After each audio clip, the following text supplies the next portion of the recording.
so smooth there for a second, and then it stopped being smooth. What's up, everybody? My name is CJ Reynolds, and there's my doorknob because I have the door open because it's finally, doable weather here in the Northeast. Welcome. It's Sunday, which means it's Sunday night teacher talk at 1 o'clock in the afternoon, which doesn't match up, but we're going to go with it anyway. If you've never been here before, this is the day where I wear shirts that are 7 years old, and the same hat, and I don't feel like doing my hair because it's Sunday, everybody. And one of my favorite parts of the Captain Underpants movie is that song when they sing, "I love Saturdays because everything is possible." And I feel the same way about Sundays. The whole idea of what we are doing here is to create a safe space for teachers to become the teachers that they are called to be. That we feel like teaching is a calling. Teaching is something that you are meant to do, not something that's just nice to do. And we're trying to be the teachers that we dreamed of being when we got into this position or into this profession, rather. So we show up and we create this safe space for folks to ask questions about anything. We'll literally take questions about anything. And the idea is because Sundays are the toughest day of the week for educators, that people woke up this morning and they were already like, it's so close. It's basically Monday. It's 1 o'clock in the afternoon and it's basically Monday.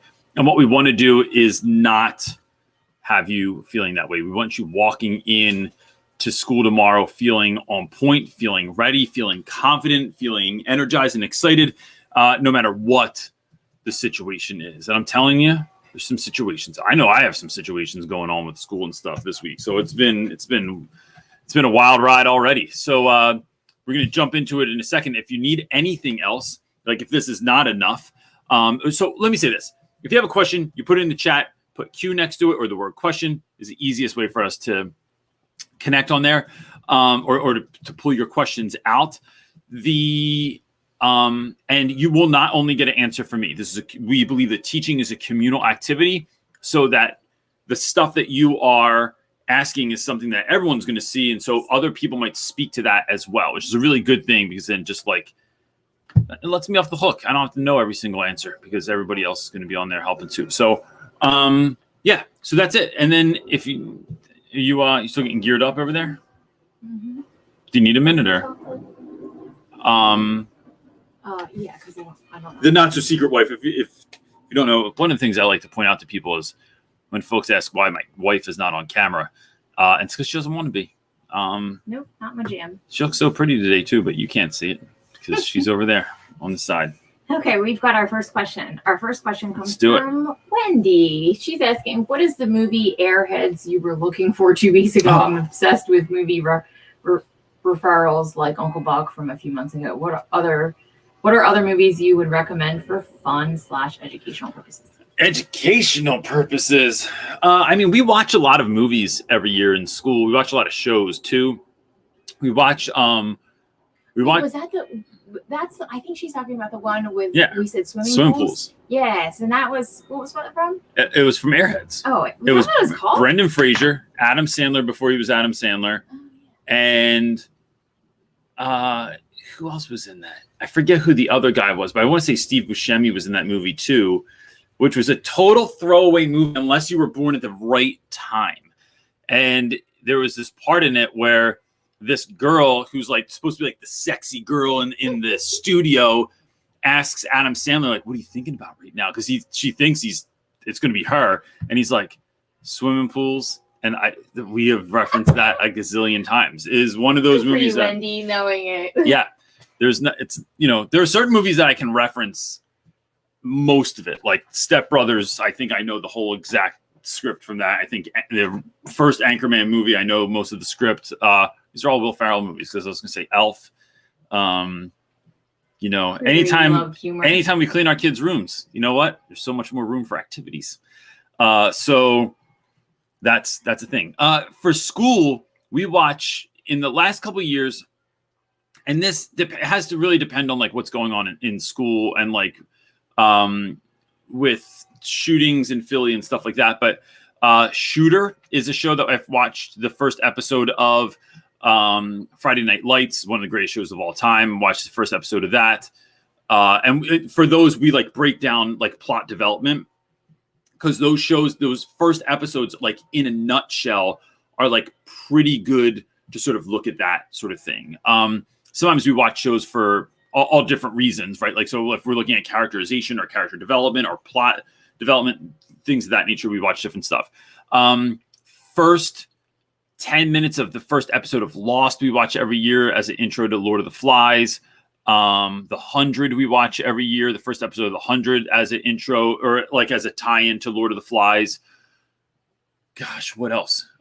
We watch Troy every year. We watch parts of the Odyssey, which was a made-for-TV movie in like 1998, maybe 1999. It is awful. The entire thing is for free on YouTube, but it is, there's just I want to have certain parts as visuals for students during the Odyssey.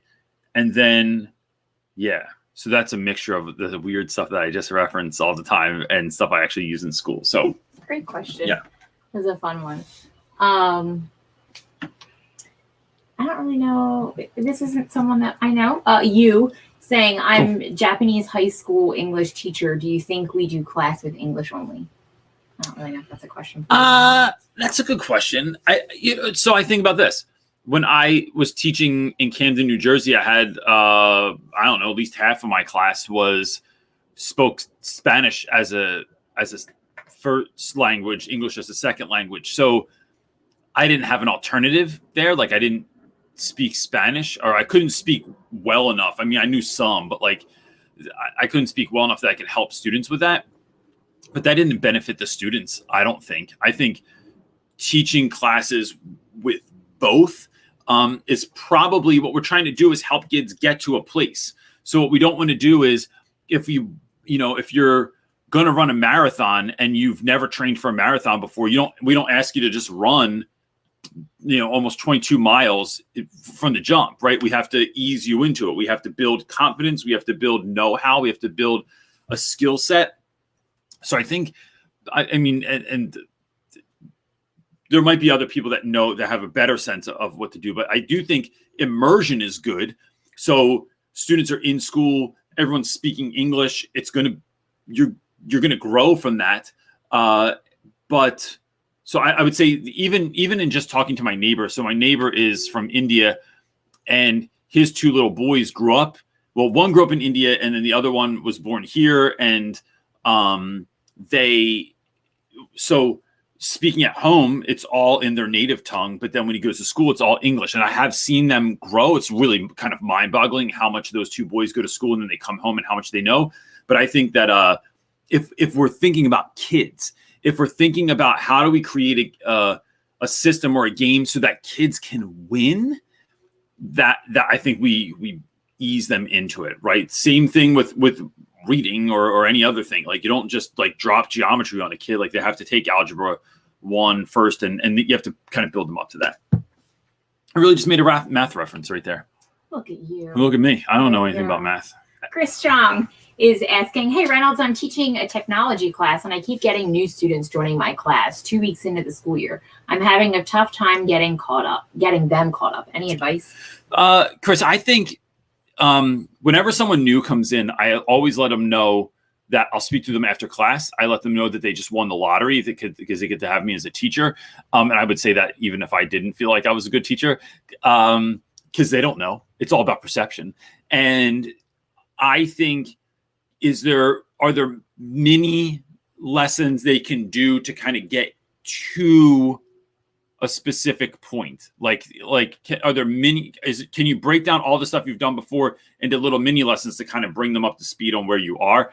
And then I would consider having a conversation with admin and letting them know, like, hey, when is the cutoff point for students coming into the class? Because what's happening is kids are having to backtrack, and then it's going to kill student confidence. What we want to do is really help to empower students and to help them feel part of the team and to have the rest of the class feel a sense of consistency. So I know, like, we have a drop ad period for a week at our school, but after that, that's it. Like, your classes are locked in for us, it's for half a year. But yeah, so I would just like try and come up with little mini lessons that they could do, and don't worry about like all the other little stuff. So if they come into school tomorrow and it's Monday and you had something planned, I think the students that came in late are working on something else. that you can check in with them when they can, or take someone that's a really strong student in what they're doing now and help those students get caught up so that they know what's going on. I think empowering students to help one another is like one of the best things we can do as educators. Like, you know, if you think about it, I know this is a saying somewhere, but I don't know exactly how it goes, but to be like, kids can learn something, but can they learn it well enough that they can teach it? When you can learn something well enough that you can teach others, all you're doing is reinforcing your learning, better understanding what's going through, and empowering yourself, because now you're a boss because you're able to help somebody else. Oh, he said, thanks. Most of the lessons have been editing techniques that I've demonstrated to the class. Things he's demoed on the computer, but I would consider in the future, if it's possible, can you make little videos or like at least record yourself doing that? That would be good for kids. Like if you know your school's going to keep doing this sort of thing, like as they come in, you're just able to kind of have a file of that. Or even if you find something on YouTube where that's how I learned how to do all of my editing stuff, is just by watching a gazillion YouTube videos. So it's like watching stuff on YouTube, finding videos that would work and then sending those to kids too is what I think I would try. I'm wondering if anyone else has an answer to that actually teaches like a tech class that they could speak to Chris Chong's question about that. All right, next question is from Stephanie Shook. How do you schedule doctor's appointments, etc., for you or your kids with the silly middle school schedule and not use a sub? Her contract hours are 9:15 to 4:35. I don't know that there's a way around that. I usually just do it. I've not had a sick day for myself in like 10 years. It's always for my kids or my dog. That's not true. Your sick days are like a doctor's appointment, like a dentist appointment, like something of that. Yeah, but all right, that's fair. Not like a true sick because some day, stuff, though. Especially with COVID hours, like, man, like I had to go to the bank the other day. Oh, snap. We have to send that thing for the bank. That's normal. Are those normal hours? Yeah, they suck. The bank closes at 5? Yeah, so Monday dumb. through like Wednesday or Thursday. That's so preposterous. Now that everybody knows our bank schedule. Yeah. TD Bank, man, come on. Steph, I've done, like, I'll leave school, go to a doctor's appointment, go to a recital, go to my dad comes to school day or something like that, and then I just come back. So you just get like, sometimes my school will do this thing, and if your school doesn't do this, it's worth thinking about. They'll hire a sub for the day, and if they know that there's going to be a couple, so like if it's planned out and they know there's going to be like 2 people out for part of the day or something like that, they'll just send that sub to different classes for the day. So they're only subbing a period. Otherwise, sometimes I just ask my friends at school if they would be willing to cover my class for an hour or two or a period or two. And then I hit them up on the back end. Like they'll, like when they're absent one day, they know they can ask me, or I take them out for a drink or something like that. But it is, that's kind of fun too. Like it's a nice thing to be able to do where you're figuring it out. And then you go to admin and say, hey, look, I need to leave because I have a doctor's appointment. But I already coordinated coverage. So-and-so is going to watch my class, and we already worked it out together. And then, because I think part of the problem is going to admin, and I think this for any leadership. Leadership is far more apt to say no if they have to figure it out. They have enough stuff on their plate already. But if you can figure out the problem for them and go to them with not a problem, with an answer or just an update as to what's going on, then it's just turns into easy. All right, our next question comes from Jacob, and he's asking, my sophomores are 4 weeks into a children's book project and will be finished in 2 weeks. I just got 2 new students. What should I have them doing? Play catch up or something different? That's a great question. First of all, I love the children's book project. I'd love to see one if you could send it to me. I think, what if they did part of it, like basic concept, and then I want to see, maybe it's like a pitch, right? So it's like basic concept, like what is your story about? What does the cover look like? And how are you making this applicable to children? Something of that nature, where it's like, here's the bit, like, because children's books, look, I mean, the ones that we do in class are typically have a big idea. It's about unity. It's about Black Lives Matter. It's about, what it means, I don't know, to grow up on your block. Like, it's about bullying. It's about something like a big idea that has sort of been simplified so that it can be communicated to young people. So what would they? So if you're pitching your idea to a publisher, so if you write a book, what you have to do is pitch your idea. So you have to come up with like your concept. You want to be able to paint a picture of what this is going to look like. So maybe the kids are creating something like that. They're creating like a pitch to get their book picked up because they won't be there. You know, it used to be a lot of the online programs I've used in the past like don't exist anymore. I need to find some new stuff for artwork and such. Or maybe just have them do like what's the beginning, middle, and end, or just really do like a beginning of the book, something of that nature. But I wouldn't have them do the whole thing and just let them know like going forward, you'll be, of course, be a part of it. But it's not, I think sometimes when you're just finishing something that took 2 weeks to do, it's not worth trying to. There's a lot of dogs going nuts out there. Sounds like a bobsled team. Bobsleds don't even use dogs. I don't even know what the hell I'm thinking. But it's not worth like trying to crush that in before they, so they can just be a part of it. It's like just finish out the week, finish out the project, and then let them jump on board. Someone said that new students could review the books that the other students created. That's a good idea. Mm-hmm. Oh, that's great. Like I would even set up like a little judging table while they're up there. That's because you're extra and everything. Okay, our next question comes from Jess. She's asking, my daughter is in quarantine until 9/20/29, so I am home with her. This is the first time that I have ever taken sick time. What should I expect when I come back from such a long leave? So, gosh, until 9/29, that is a long time. 1 year when my daughter, who I'm looking at right now, was born, I had been back to school for a week. It was the first beginning of school. I was in school for like a week and a half. And then we transitioned to like my daughter was born. So I got to take a week and a half off, whatever it was. And then it was like coming back to school from that. Here's what I think. It's not a big deal, especially if you like convey to your students like what you've been doing. Like, hey, I'm sorry I wasn't here. I had to take off. What the hell's happening out there? Gosh. Good grief. I hope someone's not getting attacked. So it is talking to kids about like why you're out. I mean, you don't have to share all the information. It's really up to you. But again, I've said this before. Sometimes when we give, students are so used to being taken care of. Sometimes when we create opportunities for students to be empathetic about something or to care about someone. So whether that's you have a toothache, whether that's you have, you're going through something at home, someone's sick, you didn't sleep last night, you're anxious about something. You don't have to tell them why. You don't have to tell them like, oh, I got in a fight with my wife and I was up all night. Like, everyone sit down, shut up.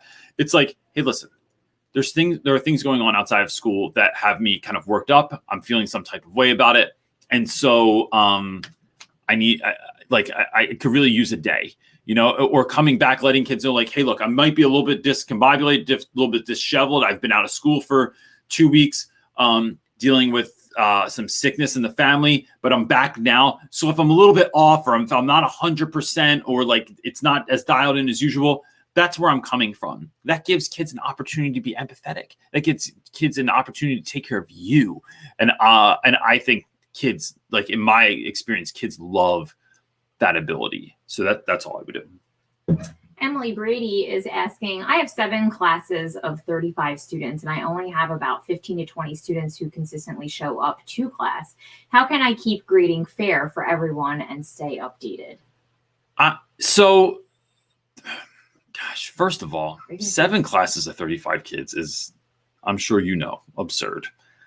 I would say, look, what are you saying? What do you think? Are you going to say it? Are you going to say fair is an equal? Yeah, fair is an equal. But if you have, 15 to 20 students who consistently show up to class, my question is why? Like, this needs to be a larger conversation with your school, with your administration, with your grade level chairs, with the other teachers that maybe are teaching the same grade as you. So, because to me, it's like, are they missing because they're at a football game? Are they missing because they have COVID? Are they missing because they just don't come to school? Because all of those different things are going to play a part of this. If you're out because you're sick, then I would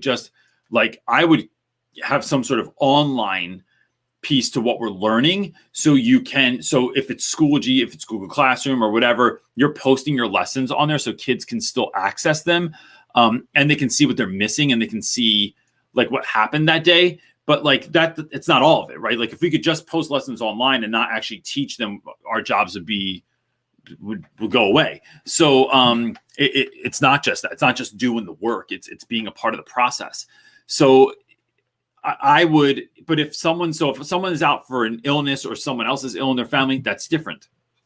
I have a student that missed a project last week because there was something very serious happened in his family, and he didn't get the project done on time. He got extra time. The end. I have other kids that didn't hand in a project last week because they just didn't do it because they were talking the whole time in class. And those students were told, hand in what you have. And I'm only grading that. And you do not get extra time because we need to learn that there is no late work. It is that like there's a reason we don't have homework, but because we don't have homework, we need to use class time as efficiently as possible. And then you were given several days to complete this assignment. And if you didn't do it, then that's that. Like you kind of make your decision. And that's really like, it's such a low level penalty at this point in the year too, that what I'm really trying to do is get kids to see that like I'm not like I'm being serious about what this is. I've had other students that were out before for serious injury. I just forgave all the work that they missed. You were out for a month because you got a serious concussion. Don't make up the work. What are you going to do? Read little words, and that's going to make your head feel better.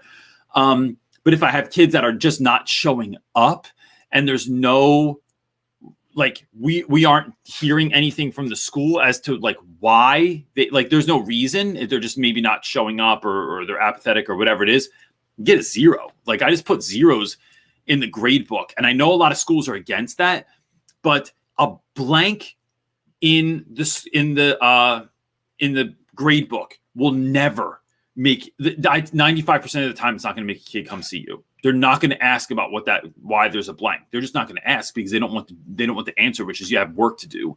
But if you put a 0, everybody will come speak to you about a 0. So if I am putting in work and I collect something from a class, I'm inputting grades before the end of class, and someone says, Reynolds, I just forgot my work. It's in my locker. Can I give it to you next period? And if I do say yes, then I put a 0 in. It's just as a placeholder because someone's going to make sure they come back to get that 0 taken away. They're not going to come back to make sure that a blank space gets filled. So I think it's about having a larger conversation with students, with families, and that's a lot. That's way too many families for you to communicate this to. But I would have a talk with admin. Then I would send out an email to all families. So like to students and their families, whatever email you have for their families, and let them know the policy going forward. Just so you know, this is the policy going forward. If you don't have a valid day off, if the school doesn't sign off on it and you just didn't come to school, you will get a 0 for all of the work. Like letting that kind of having that policy out there. And look, can some of that change? Yes. What you don't want to do is have a kid who had 3 bad weeks because something's going on and they didn't want to talk about it and mom didn't tell the school or whatever was going on and then they fail for the year. I'm not talking about that. But if someone's failing really bad and they have a 9 in your class and you can have a real talk with them and say, listen, you got a 9 right now. Like we could basically put a plant in the desk next to you and that plant would have a better grade than you. We need to figure out a way going forward because they don't do late work. But I do I teach 9th grade. I do allow for grace for moments of clarity for like, if we're going to learn from this moment and change it going forward, know that this is the only time I'm going to do this school year. I'm making a special exception just for you, which isn't even always true, but you can tell the kid that anyway. And then what they're getting is the gravity of the situation. And then you help them to build out of that deficit going forward. Joe Huber is next on deck asking, how is your school dealing with the Devious Licks challenge? What are your ideas on how to get kids to stop destroying bathrooms? I didn't know that that's what it was called. And it's even grosser now. I told you that's what Devious, that's what all the stealing stuff? Because they took the hashtag at least down off of TikTok, but our kids say that the videos are still up. Yeah, what is the devious? I don't know why they call it that. It doesn't matter. It's about bathrooms. It does matter because it's licking in bathrooms. Well, I don't think you're really licking anything. You're destroying things. All right. So this is a great question. So I have a kid come in the other day and tries to steal my paper clips. And he thought he was being funny. And I was like, bro, listen to what I'm saying right now. I need you to 100% listen to what I'm saying, because I see what you're doing. And to be honest with you, I'm not sure I would have done any of this in high school, but I definitely would have told my friends. I would have given them ideas and they would have gone and done it. And I would have thought it was funny. But I need you to, what? Someone said licks is slang for stealing. Come on, see, how'd you not know? It's got it. Yeah, but slang is so territorial, right? Like nobody else in the country says John, and we say John about everything in our school. Anyway, the idea is that I stopped him and I said, I need you to do me a favor real quick, because I know you just think you're being funny, but I need you to look around. And I need you to see this room. And I need you to see all the time and energy and effort that I put into this room. That there were nights where I stayed till 4 o'clock in the morning because I needed to make sure my kids were in bed. I came back up to school until 4 a.m. to finish some of this stuff, to do all of this stuff. And that I do all of this for you. I do all this for your classmates. I do this because school sucks and because I want it to be a better space than it would be otherwise. I'm trying to add to the good work that everyone's doing as a community in this school. And when you come in and you steal things, what you're doing is you're, one, giving me a reason not to trust you, because I trust all of my students. But just like my mom told me when I was a kid, I trust you till you give me a reason not to trust you. And also, you are taking from a school that has financial limits, that everything in my classroom I purchased myself, with the exception of the books that I have in my room. A lot of those were purchased with school money. But like everything else I made out of my own pocket. So now what you're saying to me is that like, we're not like some rich school. We are a school where like we have very limited means. So if you steal stuff, like, bro, we're not like some of this, we're not getting back. There's no money to pay for a new bathroom stall. There's no money to pay for like, if you steal all the hand sanitizer, like we're out of hand sanitizer. Like you ruined it for everyone. I need you to think about what you're doing for the people of in your community, in the school community, and how your behavior is like, are you just trying to be cool so you can be cool and you're going to take away from everyone else? Like let's have that conversation. And that's a conversation I had with all of my classes, where it was like, and if I didn't, and if I taught in a more affluent community, it's really about having a conversation with students about power.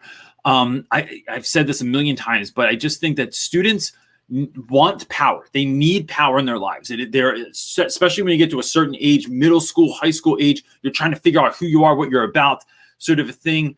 And kids have power, but you could have power and you could secretly fix something in school. You could secretly show up and do something incredible for something at school, but for someone at school, or like you could steal stuff. You could break stuff. Like, why not like secretly come into school and fill someone's classroom with balloons? That's a way funnier thing and more awesome thing to do for somebody. Why not like, you know, I'll say this, in my actual neighborhood, several years ago, there was this thing trending where folks were just walking up to someone on the street and like punching them and knocking them out. At the same time that was trending, there was two dudes in my neighborhood, and we live in like a fairly rough neighborhood. We live in like, for people that have ever watched The Wire, we live in season 2 of The Wire. So at the local grocery store, this dude would wait in line, wait till someone had all their stuff added up. He would hear how much it cost, and then he would just walk past them, count out the money real quick, put it on the counter, and just walk out of the store. Just paid for it. And they did this multiple times, again and again and again and again. And to me, it's like you could walk up to the same person and punch them in the face, or you could have walked up and paid for their groceries. So I think what we're doing is helping kids to stop for a moment, to think about the choices that they're making, and think about if this is a power play. Do you want power and I can steal anything I want and I can show everyone how I'm the man? Or can you show up and like do something fantastic that is hilarious, that adds to the world, that adds to people's experiences, and do something magical instead? That's a conversation I'm having with kids. Rebecca Wood said, students are telling me it's just funny. They don't see it as being morally wrong. And so I think it's breaking down that conversation. It is. It's always the conversation, right? It's never the dictating. It's never the like putting kids down and telling them, I can't believe you guys are doing this. Yeah, you guys are doing it. So stupid. Well, how would you like if someone did it to you? That's a way to handle it.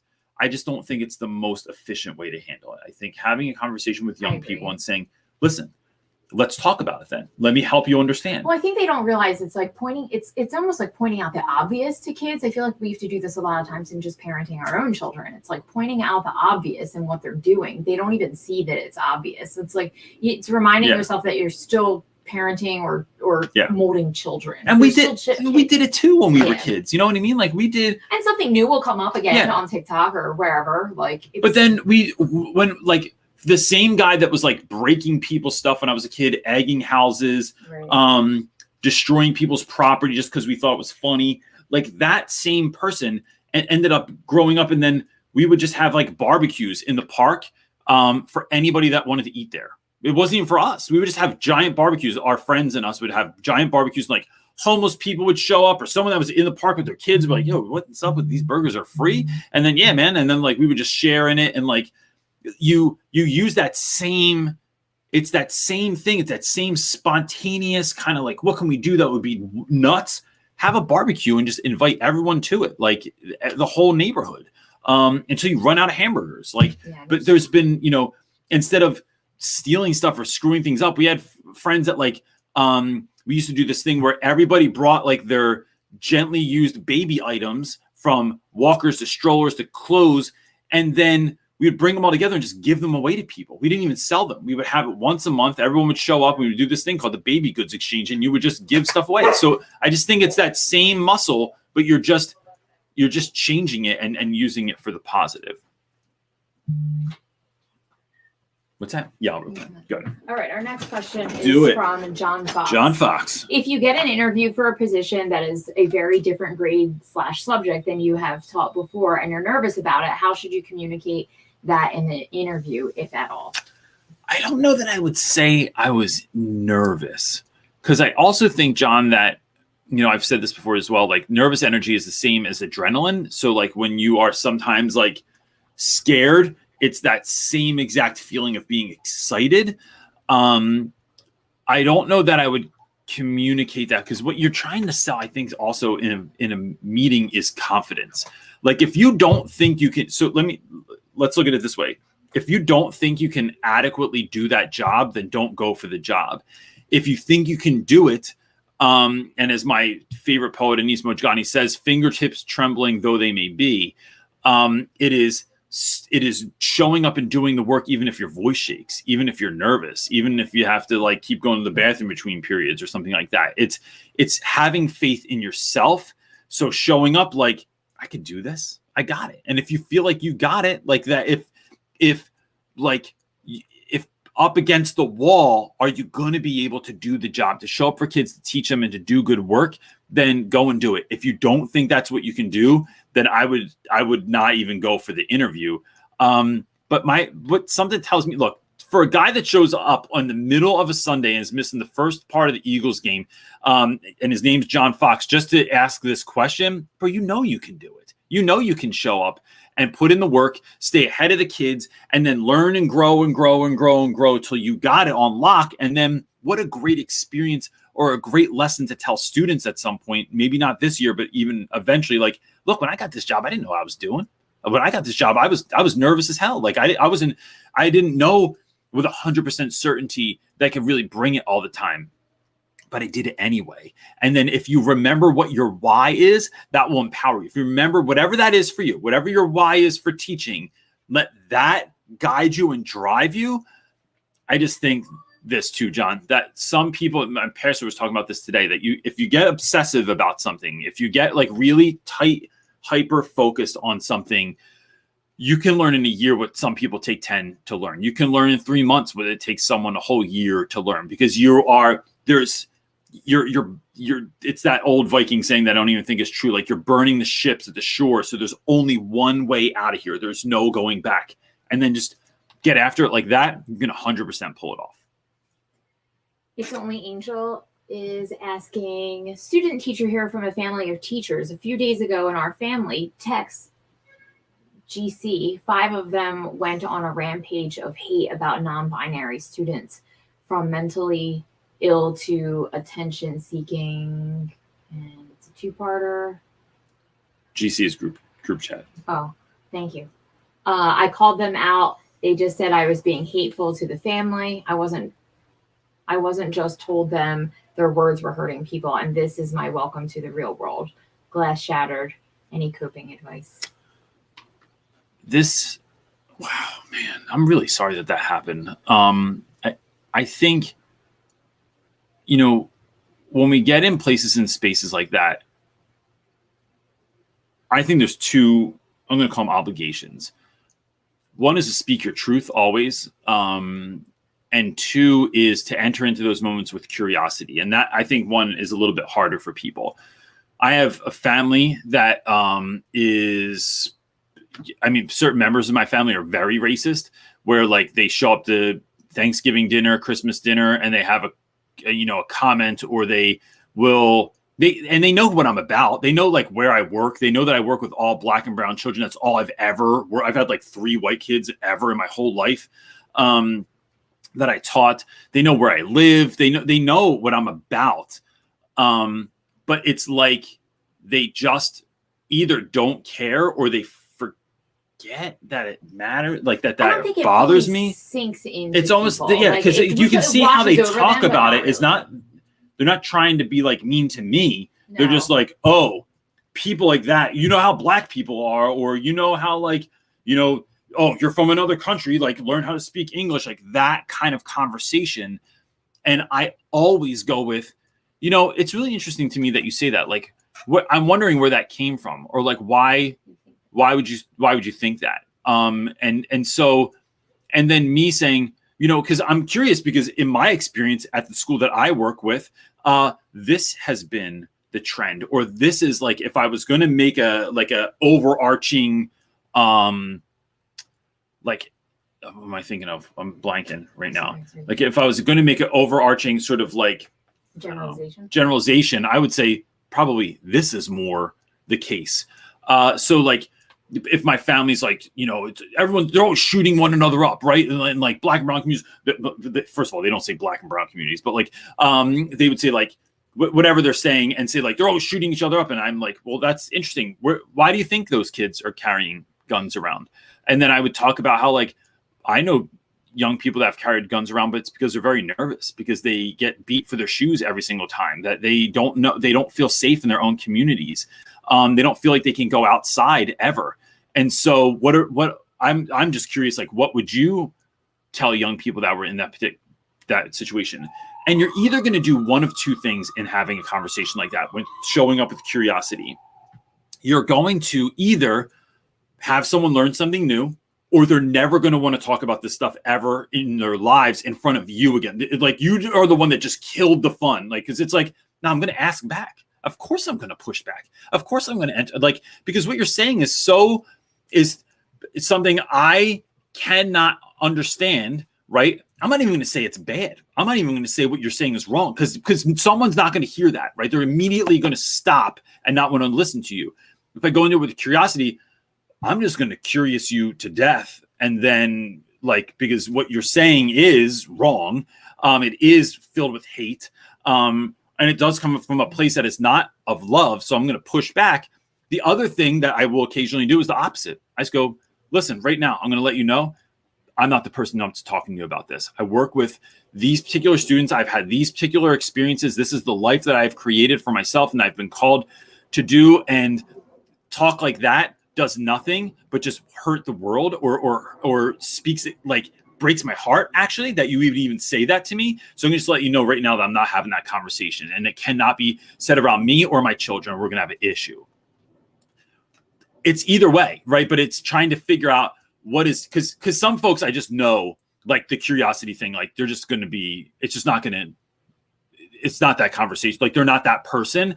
And so some people, you just got to lay it down and just let them know. And then it is what it is. Here's the thing.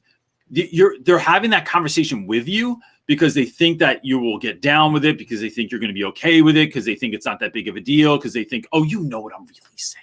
I don't really think that. You're saying it, so you think it, and that means you're doing it, and you're making the world a worse place. I'm saying I'm not being a part of this. And I think that's what it is to stand up for what you believe in. That's what it is to push back.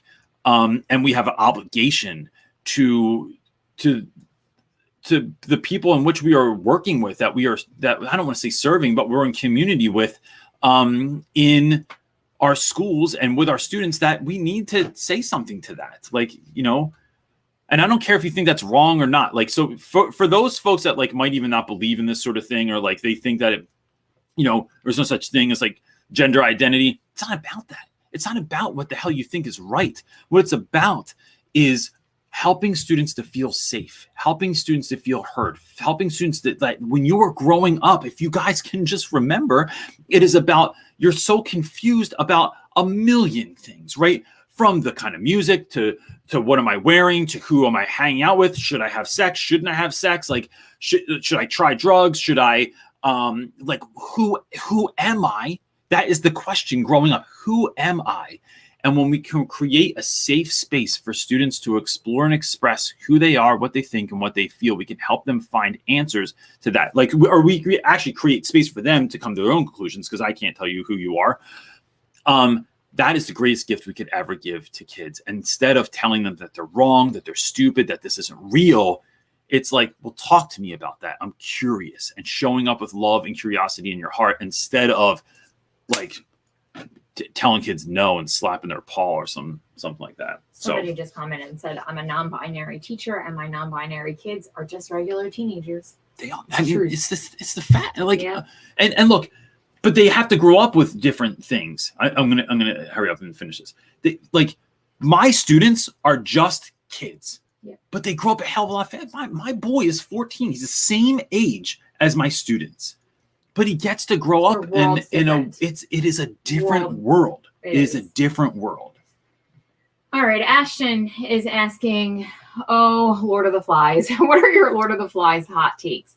What will I hear during your class analysis, that I wouldn't hear in other classes? I love teaching Lord of the Flies, and I know it's not everyone's jam. I teach a lot of old white guys because that's mandatory, but what I do is I try and flip it. I think Lord of the Flies is anyone who's ever not shown up on time to class knows it's going to get wild in there. Or with some kids are going to be like, there's no one around, there's no teachers. They're going to like, that's when something gets stolen, something breaks, someone bothers someone else. That's when some kids step up and lead the class. That's when someone stands up and tells someone to shut up and sit down and be cool until the teacher comes there. That's when someone goes to look for help. Like, it's all those same sort of personalities that are in the book if you don't show up for class, right? If you look at, I think that it's really a kind of it's a look on who are we, what's our character, right? Who are we when no one's looking? And I think there's so much there to talk about. I think there's so much to talk about with regards to the toxic masculinity, with growing up, with power, with who are we, with the man. There's a really great movie that we watch called The Mask We Wear, and we watch parts of that. And so it is the mask we wear is, hold on one second. There's something wrong with this. So there we go. Sorry. Where it's like, as Jack and his crew sort of they become more and more what they refer to as savages in the book. They start like painting their faces and growing their hair long, and they're almost they say that they're unrecognizable from the boys that showed up at the beginning of the book. When that sort of thing happens, to me, it's like, well, who are you when you put on a uniform? Who are you when you're with a certain group of friends? Who are you if you joined a gang, or you are like identifying, like, I live in Southwest Philly as opposed to South Philly, or, in Philly right now, there's a lot of, there's war, like actual war going on between blocks. So like this block has beef with this block for whatever reason. And if you're born on that block and you rep these people, do you just go along with everything that they say, or do you not? Right. So like, if you do join Jack and Maurice's squad, are you going to do anything they say? Are you willing to kill for that? Are you willing to hurt other people for that just because you ride with this squad? And I think it's an interesting look into those sorts of dynamics. And then we also talk about leadership. And what does it look like to be a good leader? What does it look like to be a bad leader? What does it look like to like, who shows up and leads? And then the last time we did it, we went to an escape room with the students, And it was interesting to just sit back and watch who's going to take the lead on this, because everyone starts out by doing their own thing, but they quickly realize that like we can't all just do whatever we want. We have to work in unison with one another. Otherwise, we're working apart. So that team and group dynamic come together, and then having kids talk about a lot of those things too. Oh, I'm sorry, I lost my place. It's all right. Take your time. I could sing a song. Yeah, no, I got it. Thank you. I keep thinking I have to take this Kobe Bryant book in the school because kids keep asking me if I have it. And then every week I sit here and I go, oh, there's that book. When we're done, I have to remember to take it. And then I forget. I might take it off your shelf. Okay. Meg Cooper is asking, how do you pivot from having fun and joking around with your students to getting down to business when needed? I love joking around with my students and building relationships, but sometimes, where are you, Meg? It's a two-parter. And they're hard to find. Oh, dang it. Sometimes she has a hard time coming back from it. I know this because literally, I believe Meg Cooper asked this question last week, and I went and made a whole video on it this week. So that video is coming out, if not this week, the following week. The short answer is there's a lot of different things that you can do, but it is, I think the short of it is holding a mirror up to students' behavior and saying, this is what I'm seeing. And this is like being funny, carrying on, doing crazy stuff is part of who I am. But if we can't transition back to like actual class or getting stuff done, like, then we can't do that. So how about we have a conversation about what could we do where we're like having fun and everyone's being silly, and like we have a dance party, we have a dance off, we have some joke goes left. The other day I had a kid try and walk over a desk. And before I could say stop doing that, the desk tipped and he fell and it like landed right on his back, and it was a whole thing and the class lost it. And so when you're doing stuff like that, it's like, how do we get back to regular class? So it's about, I think, having a conversation with your students about either what do y'all think we can do to transition from thing to thing, or you already having a sense in the back of your head of like, this is what I'm going to do. So like, you all know that like when we do this, this is the sign of what to do. And then we go back. So for me, I just count back from 5. I know my friend Megan Forbes, too cool for middle school. She has like a bell in her room, a doorbell that she hits. I use a megaphone sometimes because it just cuts through the stuff and it's really loud. And I don't use it very often in class, but like when I need everyone to just hear me, I'll be like, yo, I need everyone's attention on me in 3, 2, 1, and then that's it. So 5 seconds later, I have complete, cooperation from the class, and then we can transition into what we need to get done. But there's like 10 more things I could say about this and how to do that and the nuances and what if that doesn't work and all that stuff. But that video is coming out. I just shot it the other day. All right. It's only my angel is asking. I called them out and they just said I was being hateful. We did that one. Oh, that was their. Maybe that. Yeah, they had a second there part. Is another. Oh, maybe I didn't realize. Okay. Cool. Paris is asking, any tips on how to deal with small classes and getting them to participate? I teach 7th grade science. Isn't it funny? Big classes are too big to do some stuff with. Here's this dog eating somebody again. I don't know what's going on with his life. Something like big classes are too big to do some stuff, but small classes are too small to do some stuff too. Like sometimes you get like a really small, intimate class and it's like, we can't read a play like this. Like, or because you don't have if you don't have enough dynamic characters in the class and everyone's just kind of like chill, then it's like, this gets very, very difficult to do. If I had a really small class, I think what I would do is having them work on projects or group projects together. I'd have kids maybe work on projects and then teach something to the class. So they're actually doing something. I would get outside of the classroom, like get somewhere where it doesn't feel like it's this big. Maybe we're teaching, maybe I'm not standing in front of the whole class. I've had classes where I just sat in the small, and I have pictures of this that have showed up on my website and stuff like that, Instagram, where the class was so small that we just sat in a circle. I didn't teach from the front of the classroom. I taught, it was almost like a family dynamic. I brought in snacks, kids could drink water. We would like have conversations and learn like like it was family style, almost something like that. So that to me, it just changes. What you're doing is you're not trying to fit the school dynamic into that small class setting. Instead, you're saying, okay, we have small class. How could this be interesting? How could this be fun? Where could we learn from? Could we actually learn in the hallway? Could we go down to like some cool spot in the school where there's like a bunch of chairs? Could we sit out front on the steps because there's only 5 or 6 of us? Could we take a walk and learn about something? Could we take a walk down the end of the corner of where the school is and talk about something outside? We could, because all that classroom management stuff is going to go out the window unless you have like that one kid, but it's one kid. But like you are looking at your school, looking at your community in which you teach and thinking, how could we shake this up and just make it a completely different experience that's going to be far more immersive for students and exciting for students? And it's not going to be, like my other classes have to be in rows because there's no other way, because I have 33 kids in a classroom that should only have like 14 kids in it.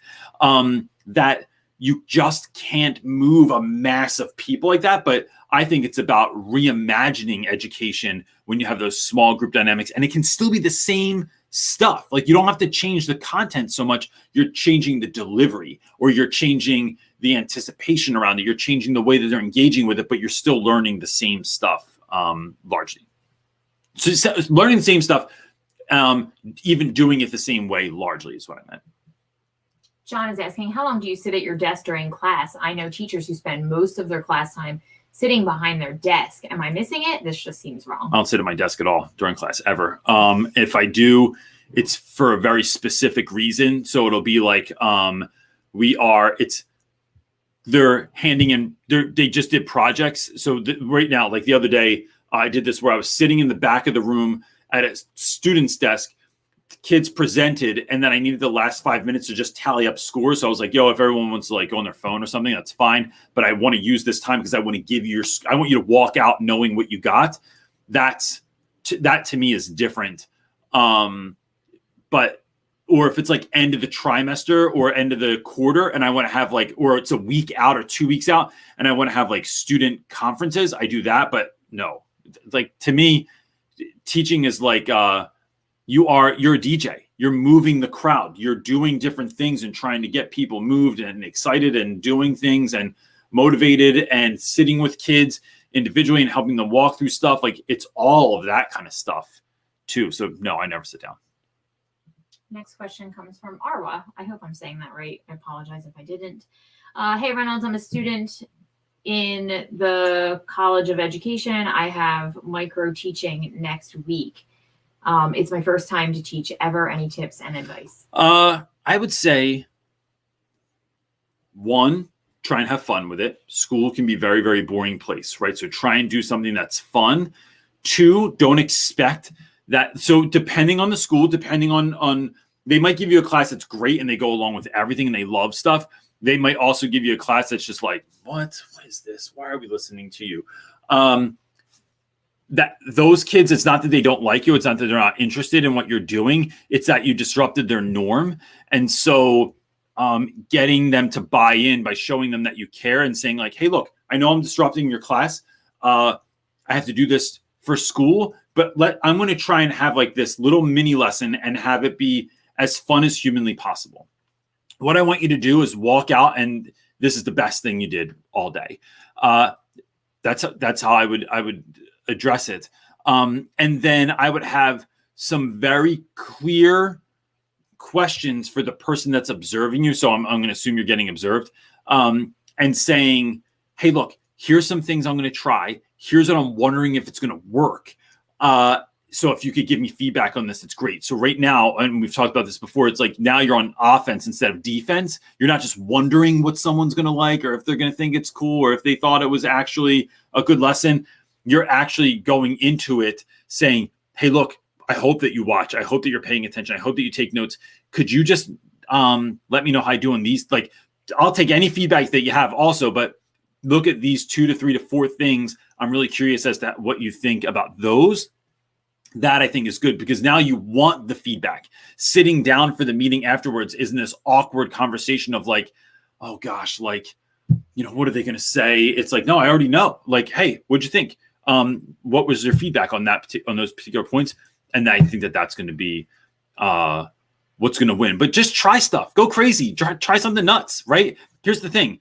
It's either going to work or it's going to make a great story. Either one of those is fine. You're going to learn from either one of them. Tiana is asking, what do you do with students whose parents don't sign or don't agree to the movie permission slip of the book we are reading? That's a great question. I would go to your admin and talk to them about it, or I would talk to your whoever's in charge of like your department, because different schools are going to handle this differently. So for me, I've had that happen before where like I had a student that was his family was very religious, and they did not want him watching, like, I forget what it was that we went to go see A Christmas Carol, and they were like, nope, we don't get down with this. It has magic in it. There were all these kind of pieces in it that they didn't agree with. So we had to just figure out an alternative for that child. But sometimes it's like, there's certain movies or TV shows. So when I taught seniors, and we would watch in my hip hop class, we would watch the movie American History X, and not all parents felt comfortable with that. And that's fine. It's a crazy movie if you've never seen it, but,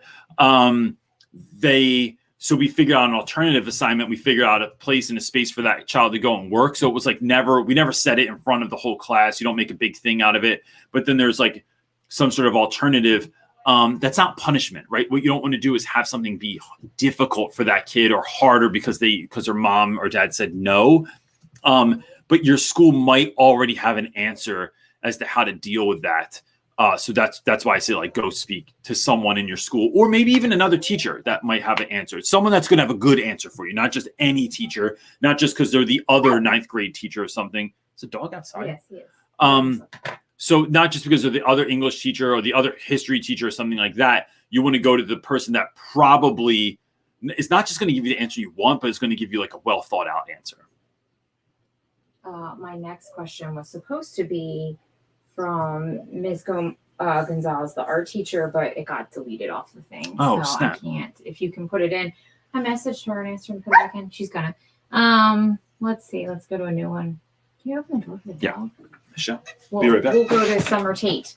She's asking, a parent wrote a note for me stating that she instructed her daughter to tell her everything controversial that is taught in my classroom. Oh, God. Especially regarding events from the last 2 years. That is hilarious. I see on Facebook, I told you, there's a mom that I know that she now homeschools, and she went on a rant talking about how teachers are indoctrinating all their kids, especially in New Jersey. And I'm like, I don't really see, I don't know. Not in our group of people or in our, Facebook group. I don't see anybody that's teaching like that. So that's an interesting question. Yikes. Summer. Oh my goodness. What would I do with this? I think I would not change one thing about how I teach. Nope. I would instead have the conversation with the parent. And so that would look like, hey, look, this is what we're talking about. We are talking about if we're talking about the last 2 years, it's like we're talking about politics. We're talking about Black Lives Matter. We're talking about Asian hate. We're talking about sexual identity, like whatever the thing is. One, right? Let's take it from both sides. Are teachers trying to indoctrinate students?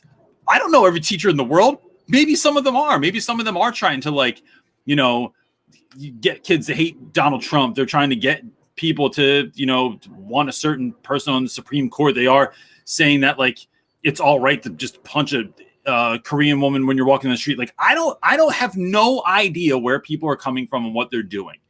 So the idea that a parent wouldn't trust in a system like the school system kind of makes sense to me. I trusted my school system, and they did not do my own children right. Those of us that teach young people know that sometimes schools do not make sure that students that like we don't have to test for dyslexia. Like that's so asinine to me when so much of the human population has dyslexia. It's not something we talk about. It's not something we address. It's not even anything you teach in teachers. So I think that when we look at parents and they're questioning what we're doing, by all means, do it, right? Question, go ahead. Then I would remember why I'm doing what I'm doing, get very clear on why I'm talking about what I'm talking about, how I'm talking about it. Am I dictating something, or am I facilitating something? Am I pushing my views on students, or am I simply sharing both sides as best I can without, because it's really impossible to like not have some sort of like influence, but it is me showing up like that, and then having a conversation with parents and letting them share, like, well, we did talk about this thing that clearly bothered you because you called me or wrote me an email about it. I'm curious as to why that, like, I'd love to hear your take on how you think that is indoctrination, because I'm not even going to say you're wrong, right? This is why I always go back to. It's always curiosity. It's not even saying that you're wrong, because I want you to actually talk about it. If I say that you're wrong, you're not going to talk about it. I'm curious how you came to that end, or why you think that, or how you think we should be doing something different, or what worked better in the past. Or do you have like including folks in the conversation, but never changing my course because a parent, like maybe the parent's wacko, but maybe they're not. Maybe they're on point. So I think, Summer, it's that kind of a thing where I'm still going to do what I'm doing. I expect that the outraged email or phone call is going to come, and then having that conversation. And then I would take that to your team as well at school. I would take that to your admin and let them have the conversation with the parents, because that's not your job. You're not creating curriculum necessarily. So she said one thing, I didn't see the comment after her. She said, I teach history, so everything is controversial. Yeah. And that's fine, because what we're doing right now is, in a lot of ways, we are rewriting what's been said in history books. So people that have like issues with like critical race theory, right?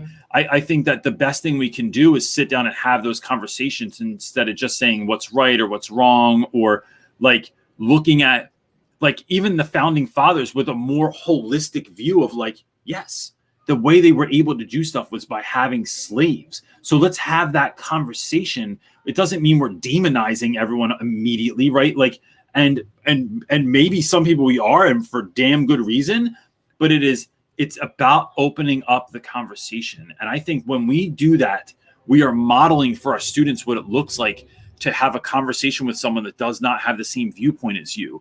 That we as adults need to be able to show our young people what it looks like to have a healthy discourse between two people that have opposing views without just canceling one another, right? I think that, and if we can't do that, if we can't model that, then we're in trouble, because then we're telling kids to do something that we're not willing to do. All right, I got Miss Gonzalez's question. Cool. And this is probably going to be our last one since it's 2:00. Outside of your co-taught classes, do students have IEPs and 504s in regular classes? If so, how do you handle modifying for those kids? And if not, how would you? My kids are all mixed together. Yeah. So the model in our school is if there's, the reason I have co-taught classes is because there's a certain number of students with IEPs and 504s. So when you reach a certain number and you're in a tested class, like, so you have to take state tests in English, you have to have a co-teacher in there with you. In classes that I don't, I still have quite a few kids that have 504s and IEPs. Plus, I tend to get kids that are just like, even that don't have those particular sorts of learning differences, they get in trouble a lot. They have tricky family lives. They like the traditional school model. It wasn't really created with them in mind. I get a lot of those dudes also. So in those classes, what I try to do is